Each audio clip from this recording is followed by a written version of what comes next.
Bonjour à tous et bienvenue dans cette nouvelle édition du Grand JT des Territoires. Voici tout de suite les titres de l'actualité. Au sommaire de ce journal, belle initiative de solidarité au Mans. Le Secours populaire aide les familles à préparer un Noël inoubliable. Un élan de générosité et d'entraide présenté par notre partenaire LMTV Sarthe dans un instant. Ensuite, direction l'Orme, où un habitant passionné déploie chaque année un spectaculaire décor de lumière. Vous découvrirez son histoire et son incroyable travail avec notre partenaire TL7 dans la Loire. Puis nous nous rendrons à Grenoble pour découvrir une avancée médicale majeure. Des médecins ont implanté pour la première fois en France un pacemaker sans sonde. Vous découvrirez les détails de cette innovation avec notre partenaire Télé Grenoble. Enfin, nous finirons ce journal télévisé avec une belle histoire inspirante. Nous irons à la rencontre d'un homme qui a entamé un défi personnel et spirituel, se rendre à pied jusqu'à Fatima au Portugal. Notre partenaire Vosges TV l'a rencontré et a suivi son périple. Vous l'avez vu dans les titres, malgré l'inflation, la générosité des Français progresse. Une solidarité essentielle pour les associations en cette fin d'année. À Nîmes, l'Armée du Salut et le SAMU social comptent sur ces élans de cœur lors de leur quête traditionnelle. Notre partenaire Via Occitanie les a suivis. Regardez. Avez-vous prévu d'être généreux et solidaire en cette période de fête? C'est très important, c'est même vital. Moi, c'est un combat que je mène au quotidien, mais déjà étant malade. Moi, c'est aussi des orphelins plutôt que je parraine. C'est une cause qui me tient beaucoup à cœur. On va essayer de voir si on ne peut pas envoyer un certain colis pour que même les chrétiens d'Orient puissent avoir un joyeux Noël malgré la situation qu'ils vivent depuis 1 an et demi. La réponse est donc oui, et le SAMU social, en pleine campagne, compte bien en profiter. Aujourd'hui à Nîmes, ce sont des duvets et des couvertures dont il a besoin. Quel que soit ce que l'on peut dire de la crise et des difficultés, les personnes continuent à être généreuses. On l'a vu pour la collecte de la banque alimentaire. Donc nous on le voit actuellement, il y a la collecte de jouets pour les enfants. Les duvets, alors c'est plus inhabituel, la dernière opération référence c'est il y a 4 ans, mais on a décidé de la refaire. Car en 2020, 850 ont été collectés. À quelques pas de là, autre rituel annuel, l'appel au dévouement, la clochette de Stéphane, en bon officier de l'Armée du Salut, teintera à chaque pièce insérée dans la fente de sa marmite dès ce mardi. Grâce à l'opération réalisée chaque année au cœur du marché de Noël de l'armée, 6 à 7 000 euros sont récoltés. Il faut savoir que les 4/7 de ce qu'on récolte pour notre campagne de dons, c'est pour un cadeau de Noël qu'on offre à toutes les personnes qu'on a aidées tout au long de l'année. Cette année, on va être, je pense, autour d'un repas, en tout cas, qui sera offert pour les personnes qui auront besoin. L'Armée du Salut qui remarque particulièrement en 2024 une évolution des besoins des bénéficiaires. Tous sont en précarité énergétique et subissent la crise du logement. Une tournée des marmites est organisée jusqu'à Noël partout à Nîmes et à Montpellier. Autre élan de solidarité au Mans cette fois-ci. Là-bas, le Secours populaire aide les familles à remplir leur hôte avec bienveillance. Pendant 2 jours, les bénévoles accompagnent les parents pour que chaque enfant puisse vivre un Noël inoubliable. Sourire et entraide sont au rendez-vous dans ce reportage signé LMTV Sarthe. Une pile de jouets, bientôt des cadeaux. Les Pères Noël verts ont encore bien travaillé. Pendant 1 an, ces bénévoles du Secours populaire récupèrent des peluches, des livres, des jeux de société. Dons ou achats, ces personnes vérifient l'état de ces quelques 2500 présents et les proposent aux familles dans le besoin pour la modique somme d'1 euro par enfant. Environ 600 familles sont concernées, soit à peu près 1200 enfants rien qu'au Mans, un nombre similaire à 2023. Notre rôle est là pour les aider et pour leur conseiller aussi par rapport à l'âge de l'enfant. On est assez ému quand même de savoir qu'on fait plaisir aux gens et que les gens sont très reconnaissants par rapport à notre travail. Et puis de revoir les gens partir avec du sourire, c'est important pour nous. Ouais. Et les premiers à en sourire, ce sont évidemment les plus jeunes. Les adultes n'en restent pas moins enchantés. Il y a beaucoup de jeux de société, de bouquins qui me rappellent moi mon enfance. Parce que j'ai pas eu beaucoup de cadeaux. Je suis assez ému de savoir qu'il y aura plein d'enfants qui auront des cadeaux. Alors que les parents n'ont pas toujours les moyens de leur acheter des jouets ou même une peluche. Chacun repart les bras chargés de cadeaux, avec l'assurance de passer un joyeux Noël rempli d'amour. Vous venez de le voir, en cette période de fête, la solidarité renforce le lien entre les communautés. C'est le cas à Ambreville, dans la Somme, où un restaurateur livre des repas aux personnes âgées et en situation de handicap. Une initiative locale qui favorise la lutte contre l'isolement. Un reportage de notre partenaire sur place de WEO TV. Quand Fabrice commence sa tournée quotidienne, c'est chaque fois le même rituel. Bonjour, bonjour. Pour Michel, retraité, ce sera menu, entrée et plat. Petite soupe, magret de canard, sauce au poivre. Des plats faits maison et de quoi donner le sourire. C'est normal. Il apporte quand même un peu de joie dans la maison, hein. Même si je ne suis pas seul, mais il apporte toujours un petit soutien. Basé à Ambreville, près du Tréport, ce restaurateur s'est lancé il y a 3 mois dans la livraison de repas à domicile. Comme souvent en milieu rural, ici les commerces ne sont pas légion et les seniors sont souvent isolés. Moi, je suis peut-être la seule personne qui voit de la journée. Donc pour moi, c'est un moment important de partage à faire avec mes clients. À part les aides à domicile qui peuvent passer, mais qui sont pris par le temps, etc. Alors que moi, il y a des moments, je peux, selon mon planning, instaurer un petit peu de temps. Bonjour, bonjour. Inscrit comme aide à domicile, le patron livre gratuitement près de 5 clients par jour. Luce vit seule. Depuis que Fabrice lui rend visite, elle a retrouvé l'envie de manger. J'avais pas le goût de manger, de rien. J'étais arrivée que je ne mangeais plus du tout. Alors là, je remange. Les repas sont concoctés dans les cuisines de ce restaurant. Des menus complets pour moins de 10 €, faits de produits essentiellement locaux et adaptés aux pathologies de chacun. Je ne mets pas du sel du tout. Je ne mets pas sel, je poivre, mais pas trop. Même la viande, par exemple, il y en a qui n'ont plus dedans pour mâcher. Donc souvent on fait des steaks, souvent on les broie. À partir de janvier, un service de la Poste sera chargé de porter les repas. Les 2 restaurateurs espèrent ainsi voir augmenter les commandes et venir en aide au plus grand nombre. Chaque année, les sapins naturels continuent de faire rêver les Français. Avec près de 5 millions d'arbres vendus, malgré les crises, ce conifère reste le symbole incontournable de Noël. En Haute-Savoie, des producteurs locaux cultivent cette tradition. Rencontre avec un artisan de la magie de Noël dans ce reportage de notre partenaire 8 Mont-Blanc. Regardez. Jean-Baptiste Mondou produit des sapins depuis 30 ans à Vallières. Avec son expertise et son expérience, il a vu évoluer au fil des années les modes de consommation de ce conifère symbole de Noël. Et malgré une légère baisse des ventes constatées ces dernières années et l'avènement d'autres espèces d'arbres, il reste confiant pour l'avenir du sapin naturel. Le sapin de Noël ne connaît pas vraiment la crise, je le crois, parce que c'est un moment de fête où les gens se rassemblent et ils ont envie qu'il y ait aussi de la nature à l'intérieur de la maison. Donc le sapin de Noël naturel, je crois, ne connaîtra pas la crise. Sur les 2 Savoies, il existe encore aujourd'hui une dizaine de producteurs de sapins. Jean-Baptiste Mondou, lui, compte 22 hectares de parcelles à Vallières, ce qui correspond à 22 000 arbres en culture. Mais à y regarder de plus près, cette concentration est tout sauf un hasard. Le mot Savoie, ça vient du latin sapodia, qui veut dire pays du sapin. Donc nous sommes le pays du sapin, n'en déplaise aux gens du Morvan. La caractéristique, c'est surtout que c'est un sol sur lequel on peut travailler, qui est plutôt fin, on va dire, et où donc les racines s'implantent assez profondément. Et donc ça donne des sapins bien verts, comme vous le voyez derrière moi, quoi. Pour cette année 2024, une nouveauté est à signaler dans les sapinières estampillées Mondou.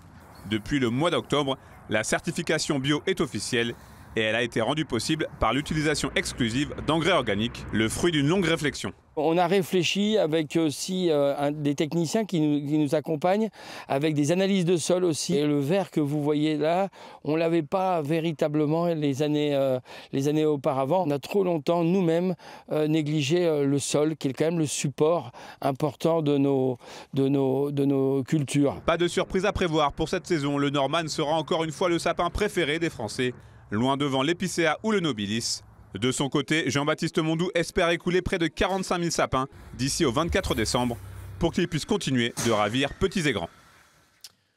Voilà, les sapins ont toujours leur place dans la magie des fêtes de Noël et aident d'ailleurs certaines maisons à se transformer en de véritables joyaux décoratifs. C'est le cas dans l'Orme où depuis 25 ans, un habitant transforme sa maison en spectacle lumineux.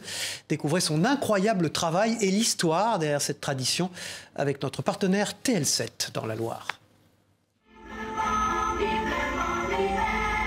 C'est le Père Noël en personne qui accueille les visiteurs. Depuis le bout de la rue, cette maison illumine le quartier avec les centaines de guirlandes qui ont été installées. Ce soir, c'est le premier soir de 2024 où les décorations sont allumées et où les visiteurs peuvent en profiter. Nous, c'est vraiment un rituel. Toutes les années, on emmène nos petits-enfants et c'est vraiment quelque chose qu'on adore parce que c'est vraiment beau.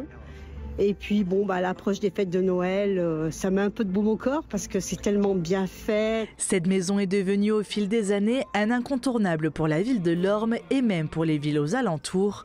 Pour que tout le monde puisse en profiter, la municipalité a décidé de remettre en place une navette afin que les résidents de l'EHPAD viennent eux aussi découvrir ces décorations. On est bien conscient que nos aînés n'ont pas tous la possibilité de se déplacer et c'est normal que la commune, à son petit niveau, puisse aider. Et donc oui, on a notre bénévole Joël Sanchez qui s'est chargé d'amener nos seniors pour profiter de ce beau spectacle. Tout a commencé il y a plus de 25 ans lors d'un défi. Depuis, la tradition perpétue et les décorations changent d'année en année.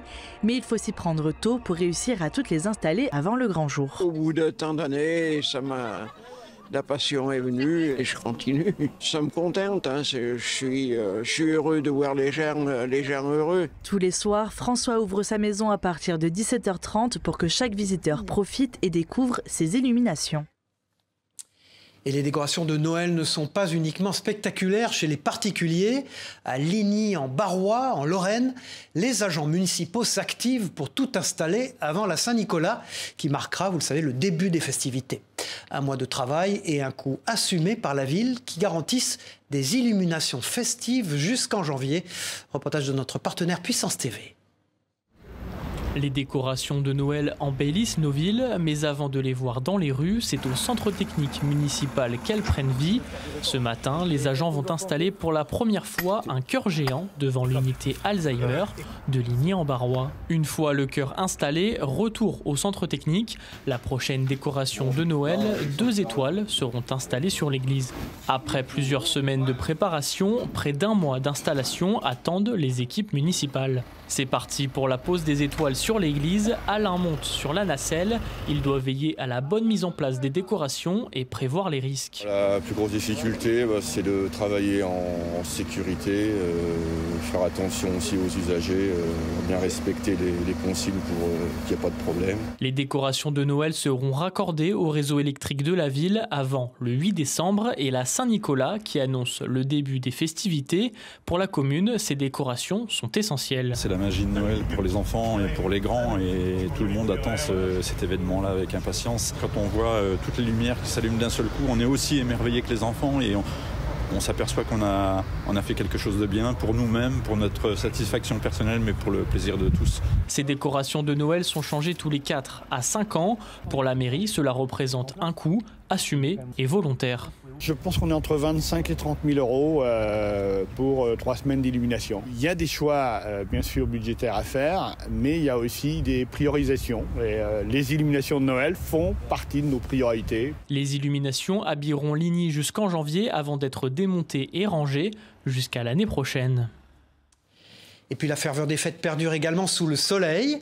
En Martinique, le groupe Les Troubadours a animé le traditionnel chanté Noël sur le parking d'un centre commercial. Plus de 600 personnes étaient présentes pour partager ce moment festif. Une ambiance chaleureuse, sous haute sécurité par contre, présentée par notre partenaire via TV Martinique sur place. Les corps, comme les esprits, sont déjà bien en éveil. Il est pourtant 4 heures du matin, lorsque l'incontournable chanté Noël des Troubadours résonne au Lamentin. Un public nombreux n'a pas hésité à sacrifier quelques heures de sommeil pour une raison toute simple. Les ritournelles n'ont plus aucun secret pour ces passionnés. C'est en chœur qu'ils entonnent les paroles des grands classiques de Noël, saveur locale. C'était mieux que les années précédentes. Une ambiance survoltée. Des ombres sont pourtant venues s'ajouter au tableau cette année. Le groupe a fait l'objet de plusieurs fake news, affirmant que l'événement serait annulé. Des faits qui s'expliqueraient par le fait qu'un grand groupe commercial visé par plusieurs manifestants soit derrière ce rendez-vous. Mais qu'à cela ne tienne, la fête n'a pas été pour autant entravée. C'est vrai que la situation était particulière, mais l'objectif aujourd'hui, c'était de respecter la tradition de Noël dans son entité. Très bien, il faut tenir la tradition. Il ne faudra pas qu'on ait peur dans ce monde de brut. Déjà plusieurs années que les troubadours rempilent pour ce rendez-vous, devenu incontournable dans le calendrier des fêtes de fin d'année. Le contexte actuel a fait que, bon, forcément, il y a eu des partis pris. Mais en tout cas, vous avez dû observer la ferveur qu'il y avait en avant-scène. Le public était vraiment enchanté. Et en tout cas, je suis sûr qu'on va perdurer cette tradition et que le chantier de Noël du 4h du matin restera une entité, restera vraiment quelque chose de croyable, comme vous avez dû le voir aujourd'hui. Moment de communion ultime, voilà la saison des chantés Noël, bel et bien lancée.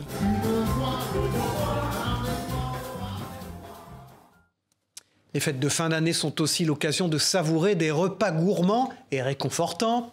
Vous allez le voir à l'hôpital Bel-Air de Thionville, un chef étoilé a régalé les patients en gériatrie avec un menu de fête. Une initiative qui met la gastronomie au service du partage et du réconfort. Un joli reportage de notre partenaire Moselle TV. Pas de Saint-Nicolas ni de Père Fouettard, mais un chef étoilé dans ce service de l'hôpital. Bonne dégustation, bon appétit. C'est un menu original et étoilé que ces patients ont pu déguster. Le repas, il passe bien, c'est tellement bon. Je vais oublier mon séjour. Il y avait de la viande, il y avait des pâtes. C'était bon quand même. Ça change quoi, parce que d'habitude on mange toujours dans notre chambre, là on est un peu réunis. Et puis le repas est très bien fait quoi. Terrine de saumon, sauté de cerf, spätzle et kouglof, le repas a fait l'unanimité. J'avais l'habitude de faire des choses pour les enfants et pour les seniors, j'avais jamais fait ça. Pour moi, la cuisine, c'est du partage. C'est le plaisir de faire plaisir. Pour moi, ça, c'est une vraie ligne de conduite. C'est l'ADN du domaine de la Klaus, de vouloir toujours faire plaisir. Peu importe qui on a en face de nous, ce qu'on veut, c'est faire plaisir. On sait que pour eux, la Saint-Nicolas, c'est un vrai sens, c'est un moment de bonheur, un moment de partage. Et puis avec également nos cadres soignants qui accomplissent un travail remarquable tout au long de l'année. On voulait leur rendre hommage sur une belle prestation que peut être la Saint-Nicolas. Ce sont les 500 personnes du pôle senior qui ont reçu ce menu de fête, un moment rare et privilégié pour ces patients. Cette semaine, c'était Thierry Baudet qui était l'invité de l'émission Face au territoire, diffusée sur TV5 Monde. Le président du Conseil économique, social et environnemental a répondu aux questions de nos partenaires de la presse quotidienne régionale. Emmanuel Macron, je crois, a promis pour ce soir le nom de celui qui entrerait à l'hôtel Matignon. Est-ce que ce coup-ci, vous avez été appelé? Est-ce que vous pouvez peut-être mettre votre téléphone, même sur veille, sur le plateau, là, au cas où ça arriverait? Je n'ai pas mon téléphone sur moi. Le président ne m'a pas appelé. Comme tous les Français, effectivement, je souhaite, je crois qu'on sorte de cette vacance du pouvoir. Ça a beaucoup duré, je dirais que ça a trop duré. Ça crée 69% des Français, c'est un sondage ELAB, voudraient un Premier ministre neutre politiquement. Vous devez l'être de par vos fonctions.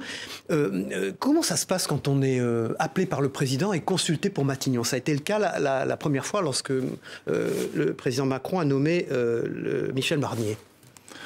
Un coup de fil. Un coup de fil. À un moment donné, semble-t-il, le président de la République a considéré que l'option société civile pouvait être une hypothèse.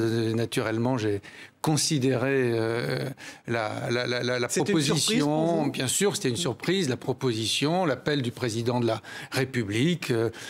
Il a considéré que ce n'était pas le meilleur choix. Il a fait un autre choix. Il rappelle le président pour dire bah non, finalement, c'est pas vous, ou il rappelle pas, il n'a pas le temps et il passe aux autres consultations? Non, on a échangé, y compris quand il a pris une autre décision.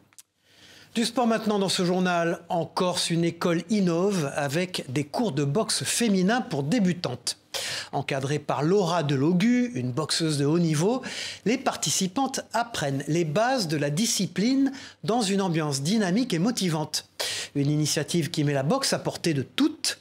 On écoute tout de suite la sportive au micro de notre partenaire Télé Paese, la chaîne TNT de Corse. Comme à chaque cours, on apprend à bien mettre un direct, les coups de bosse, les crochets, les uppercuts. Et après, quand elles ont la technique, on commence à monter un petit peu plus en technicité et on envoie plus de coups. Tout à fait autre chose maintenant dans ce journal, une avancée médicale majeure à Grenoble. Le CHU a implanté un pacemaker sans sonde pour la première fois en France.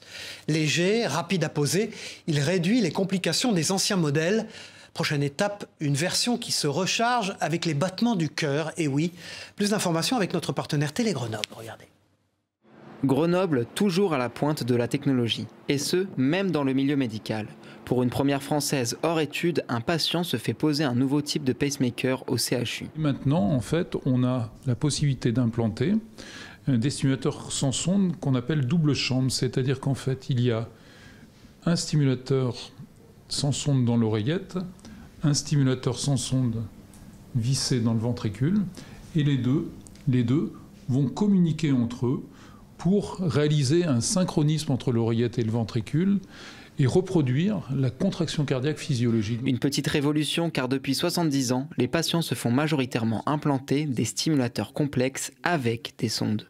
Des dispositifs bien plus lourds et donc avec plus de risques de complications. Les maillons faibles de ce système, c'est les sondes, parce qu'elles peuvent se casser, elles peuvent s'infecter, et on peut penser qu'un patient relativement jeune va avoir un certain nombre de pacemakers dans sa vie et que les sondes ne vont pas durer éternellement. Et ces sondes ont un certain nombre de complications, de risques. Les dispositifs sans sonde ont donc beaucoup d'avantages, notamment dans l'implantation qui est simplifiée. On va le ressertir au cathéter pour pouvoir l'amener dans le cœur, dans l'oreillette. Un cathéter est placé au niveau du pli de l'aine où se situe la veine fémorale. Le chirurgien fait remonter la capsule par cette veine jusqu'au cœur. On teste les constantes pour vérifier qu'il est en bonne position et qu'il fonctionne bien. Un seul problème persiste avec ce dispositif, sa longévité qui ne dépasse pas 10 à 15 ans. Pour des patients jeunes comme celui-ci, il faudra sûrement plusieurs remplacements. Un modèle 2.0 est déjà en développement. Il s'approcherait d'une mini-centrale se rechargeant avec les battements du cœur, avec une durée de vie presque infinie. En région sud, région PACA, la gestion de l'eau, particulièrement vitale en période de sécheresse, est au cœur des préoccupations. Depuis 2023, la région rénove son réseau hydraulique pour s'adapter au changement climatique. Dans la prochaine édition de Territoire de France, diffusée à partir du 15 décembre, Renaud Muselier, le président du conseil régional, nous explique cette stratégie de préservation. En voici un extrait, regardez. Il faut commencer par le réseau, en fait. Donc on constate qu'il y a beaucoup de réseaux dans les différentes communes de la région qui ont été abandonnés, maltraités, peu importe, mais qui sont faits des tuyaux percés.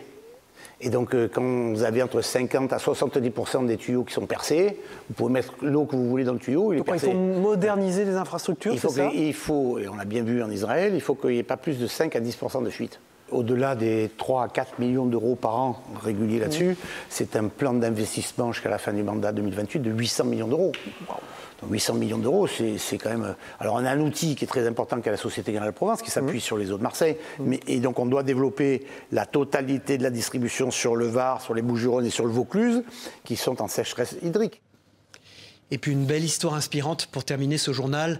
Depuis son divorce et la perte de son emploi, un habitant de Champ-le-Duc dans les Vosges cherche à se reconstruire lui-même. Pour se relever, il s'est lancé un défi personnel et spirituel, se rendre à pied dans la ville de Fatima au Portugal. Notre partenaire Vosges TV l'a rencontré. Regardez ce reportage. Donc là c'est Champ-le-Duc. Ensuite, voilà, tout mon traçage. Normalement il y a 26 départements. Pour arriver ensuite, j'ai mon frère qui habite ici dans les Landes. Mais ce ne sera que le début d'un périple de 2000 km direction Fatima, un lieu de pèlerinage portugais. Sergio, habitant de Champ-le-Duc près de Bruyères, a fait une promesse, une façon de retrouver la paix intérieure suite à un divorce et la perte de son emploi. Pour se donner du courage, il compte marcher pour des causes qui lui tiennent à cœur. Pour mon frère qui a sa fille qui est handicapée, qui s'appelle Luna, et l'association c'est Luna 40. Et elle fait des crises d'épilepsie sévères. Et puis aussi, puisque j'ai regardé sur Google France-Portugal à pied et que ça n'existait pas, et que j'ai vu que France-Portugal à pied, il y en a beaucoup qui l'ont fait, mais en inverse, donc Portugal-France. Et à partir de 1960, donc beaucoup de Portugais sont partis pour avoir une meilleure vie en France. Le défi est de taille. En attendant, son ami lui apprend quelques bribes de portugais. Quand j'ai appris ça, je lui ai dit « t'es complètement fou ». Après mes réflexions, je me suis dit c'est pas mal, c'est super, c'est très courageux. Sergio a compté 3 000 € pour relever son défi. 25 kilos de pactage doivent lui suffire pour son campement, ses repas et ses tenues. Alors, depuis mars dernier, Sergio s'entraîne à faire les 20 km par jour auxquels il devra s'astreindre. Il faut que je fasse par tous les temps, qu'il pleuve, qu'il neige, qu'il fasse très chaud. J'ai pas le choix, il faut que je subisse tout. Vu que je suis fumeur, je vais partir sans tabac pour arrêter de fumer. Un défi multicarte pour Sergio qui compte partir le 9 mars prochain, marcher 5 jours par semaine pendant 4 mois et 3 jours. Son objectif est d'arriver le 13 juillet, date anniversaire d'une des apparitions de la Vierge à Fatima. Un projet qu'il partage sur les réseaux sociaux à plus de 4000 personnes qui l'encouragent. Et puis cette semaine, vous pourrez retrouver en kiosque une édition régionale du Point consacrée à Strasbourg. Vous pourrez y retrouver un focus sur l'ambition de la ville à s'imposer comme une référence de l'impression et des arts graphiques. Vous pourrez également retrouver un dossier sur le marché de l'immobilier dans la capitale alsacienne. Cette édition spéciale du Point Région sera à retrouver, bien sûr, dans les kiosques ce week-end. Voilà, au revoir, c'est la fin de ce journal. Merci de nous avoir suivis. On se retrouve très vite pour une nouvelle édition du Grand JT des Territoires. Au revoir à tous.